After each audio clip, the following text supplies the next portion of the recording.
Welcome back to Facebook Groups 101. My name is Tanya Kubo, and I believe that thriving communities come from members feeling safe, showing up as themselves in a group, and that safety comes from structure, comes from stability, and it comes from a shared understanding of what the rules of engagement are. And in a Facebook group, the rules of engagement are also just called the rules. So in this video, we are going to talk about how to set up your group rules. So we're going to go back to my model group.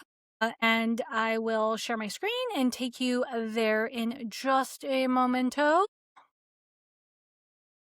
And your rules are easiest to find right there. So community home, this is your admin panel. You just look all the way down. Group rules are its own listing. You'll go here and then you can get started on your rules. So if you're starting from scratch and you don't have any rules, you can do this, and you can use Facebook's example rules if you want. So you can say, okay, be kind and courteous, and it will populate it here, and then you can change the text in any way you see fit. Promotions or spam, hate speech or bullying, respect everyone's privacy. You can have up to 10 rules.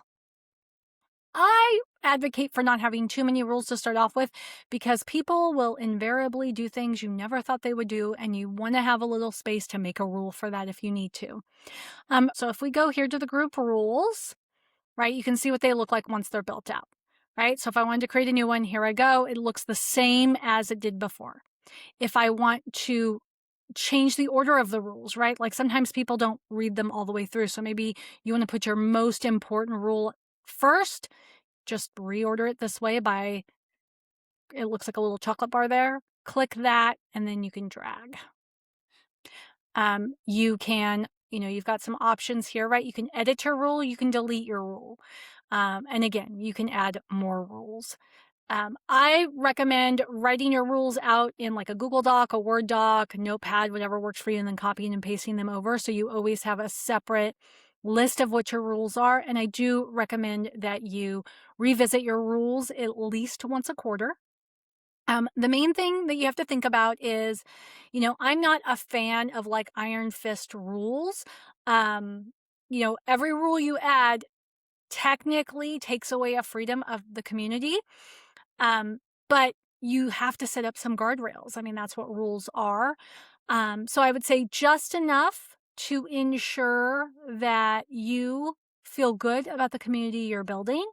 Not so many that people feel like they can't post anything because they can't keep up with what the rules are, or they're so afraid to break a rule. And, the flip side of having rules is enforcing rules. So that's the other thing I would say is don't create rules that you're not going to take the time to enforce. So this again is rules that are overly nitpicky means that you have to constantly be eagle-eyed in nitpicking every single post to make sure that they don't violate those rules. So less is more. Be as general as you can be while still setting an appropriate structure that allows your target member to feel safe participating and, being themselves in the group. All right, I'll see you in the next video.